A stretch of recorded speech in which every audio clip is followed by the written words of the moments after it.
ઉચ્ચ કક્ષાની માનસિક ક્ષમતા ધરાવતા હોનહાર યુવાનોની કમી નથી। બસ માત્ર તેમને સારી તકની જરૂર હોય છે। તક મળે તો તેઓ પોતાની ક્ષમતાનો પરિચય દુનિયાને આપી દેતા હોય છે। આવી તક જ્યારે એક સુરતના યુવાનને મળી તો તેણે પોતાની કરામતથી દુનિયાને અચંબિત કરી। સુરતના એક યુવાને વોઇસ કમાન્ડથી ઓપરેટ થતી મોટર કાર બનાવી છે।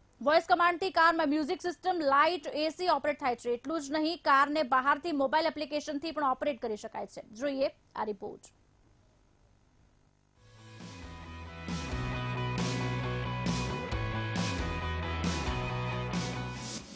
તેમના ભણતરની અટકી ગઈ હતી ગાડી। હું આમ તો 10 પાસ છું, 11-12 ના પાસ છું। 12થી આપણી ગાડી અટકી ગઈ છે। તેઓ ક્ષમતાને સમજે છે કુદરતની દેન। કહી શકાય કે એક બધી કુદરતી દેન છે। કોઠા હાઉસ હું ભણેલો છું, બહાર જ છું। મેઇન કામ મોબાઈલ રિપેરિંગનું છે। એક સવાલ થયો અને થઈ ગઈ શોધ। તો ઘણીવાર એવું થતું કે કંપનીએ કંઈક એવી સિસ્ટમ આપી હોત કે મોબાઈલની એપ્લિકેશનથી આપણે વિન્ડોને નીચે કરીએ કે।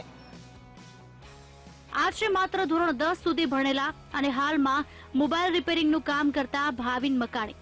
કહે છે ને કે સપના જોયા હોય અને પુરુષાર્થનો સંગાત હોય તો સિદ્ધિ અને પ્રસિદ્ધિ મળતા વાર નથી લાગતી। આ યુવાને એવી શોધ કરી છે જેને જોઈને તમે પણ અચંબિત થઈ જશો। તેમણે વોઇસ કમાન્ડથી કાર ઓપરેટ કરતી એક એપ ડેવલપ કરી છે। જુઓ તેમની આ કરતબ। Echo turn on follow my car. Okay. Echo turn on white light. Okay. Echo, turn off white light. Okay. Echo turn on disco light. Okay. ક્યારેક કોઈ ટેવ પણ કોઈ મોટી સિદ્ધિ તરફ દોરી જતી હોય છે। ભાવિન નામના આ યુવાનને પોતાની કારમાં ચાવી ભૂલી જવાની ટેવ હતી। કાર લોક થઈ જાય પછી ચાવી માટે અનેક વખત કાચ તોડવા પડતા હતા। આ સમસ્યાથી છૂટવા આ યુવાને સતત 7 મહિના મહેનત કરી અંતે તેણે એક એવી એપ્લિકેશન ડેવલપ કરી છે જેમાં વોઇસ કમાન્ડથી કાર ચાલુ કરી શકાય છે, કારનો દરવાજો ખોલી શકાય છે, મોબાઈલ એપથી કારની વિન્ડો પણ ખોલી શકાય છે અને બંધ પણ કરી શકાય છે। એટલું જ નહીં, કારની લાઇટ અને એસી પણ ચાલુ બંધ કરી શકાય છે। 2 વર્ષથી મેં ગાડી લીધી છે। તો ઘણીવાર એવું થતું કે ચાવી ભૂલમાં ગાડીની અંદર રહી જતી। તો ઘણીવાર એવું થતું કે કંપનીએ કંઈક એવી સિસ્ટમ આપી હોત કે મોબાઈલની એપ્લિકેશનથી આપણે વિન્ડોને નીચે કરીએ કે। તો એવી સિસ્ટમ તો અત્યાર સુધી કોઈ ગાડીમાં કંપનીવાળે બહાર પડી નથી।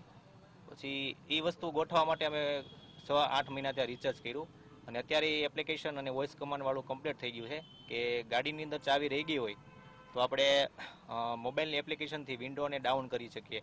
લેફ્ટ સાઈડ હોય તો લેફ્ટ સાઈડ, રાઈટ સાઈડ તો રાઈટ સાઈડ, એ બધું આપણે એની અંદર સ્માર્ટ કર્યું છે। આ સફળતા માટે ભાવિનને સતત 7 મહિના સુધી દિવસ રાત વાયરિંગ અને બીજી ટેકનિકલ કામગીરી કરી હતી। જો કે તકલીફ એ હતી કે ડિજિટલ ભાષામાં જે કમાન્ડ આપવા માટે કોડિંગ કરવાની જરૂર હતી તેમાં સફળતા મળતી ન હતી। છેવટે ભાવિનનો પિતરાઈ ભાઈ કે જે ઇલેક્ટ્રિકલ એન્જિનિયરિંગમાં અભ્યાસ કરે છે તેની મદદ લઈને ડિજિટલ કોડિંગ ડેવલપ કરવામાં આવ્યા અને 7 મહિનાની મદદ પછી હવે કાર વોઇસ કમાન્ડથી ડેવલપ થતી થઈ છે। જે સિસ્ટમ ડેવલપ કરી એની જે સર્કિટ છે, જે મેઇન કંટ્રોલ સર્કિટ છે, એ પહેલાં એની માટે એમાં પ્રોગ્રામિંગ કરવું પડે છે। એ પ્રોગ્રામિંગ કોડિંગ કરવાનું એક બેઝિક કહું તો અમારે, હું જે ઇલેક્ટ્રિકલમાં સ્ટડી કરું છું, અમારે એનું બેઝિક સ્ટડીઝમાં આવતું હતું કે પ્રોગ્રામિંગ કઈ રીતે કરવાનું। પછી એને અમે ઓનલાઈન સર્ચ કર્યું, એનો કન્ટેન્ટ ગોત્યો, એમાં બી થોડી ઘણી પ્રોબ્લેમ્સ આવી કે બધો કન્ટેન્ટ ના મળી રહે, તમારે બીજા અલગ અલગ જગ્યાએથી બહુ ગોતવું પડે, સર્ચ કરવું પડે, બહુ મથવું પડે। એમાં ઘણા ખરા લોકોનો, અમારા જે સર છે, પ્રોફેસરો, એનો રેફરન્સ લેવો પડ્યો અને એના પછી ફાઇનલી આ વસ્તુ આખી શક્ય બની છે। સમય બદલાઈ ગયો છે, હવે જ્ઞાન પ્રાપ્તિનો સોર્સ બદલાયો છે। જો દિલમાં કંઈક કરવાની લગન હોય તો કોઈ પણ ચીજ માર્ગદર્શક અને ગુરુ બની શકે છે। આ વાત આ વિદ્યાર્થીઓ સારી રીતે જાણી ગયા છે। એટલે જ તો તેમણે ઇન્ટરનેટને પોતાની પાઠશાળા બનાવી અને મોબાઈલને સિદ્ધિનું સાધન બનાવી દીધું। તેમની આ શોધથી અનેક કાર કંપનીઓને પણ આ દિશામાં વિચારવાની ફરજ પડશે તે નક્કી છે। કેમેરામેન દેવેશ સોલંકી સાથે શૈલેષ ત્રિવેદી, VTV ન્યૂઝ,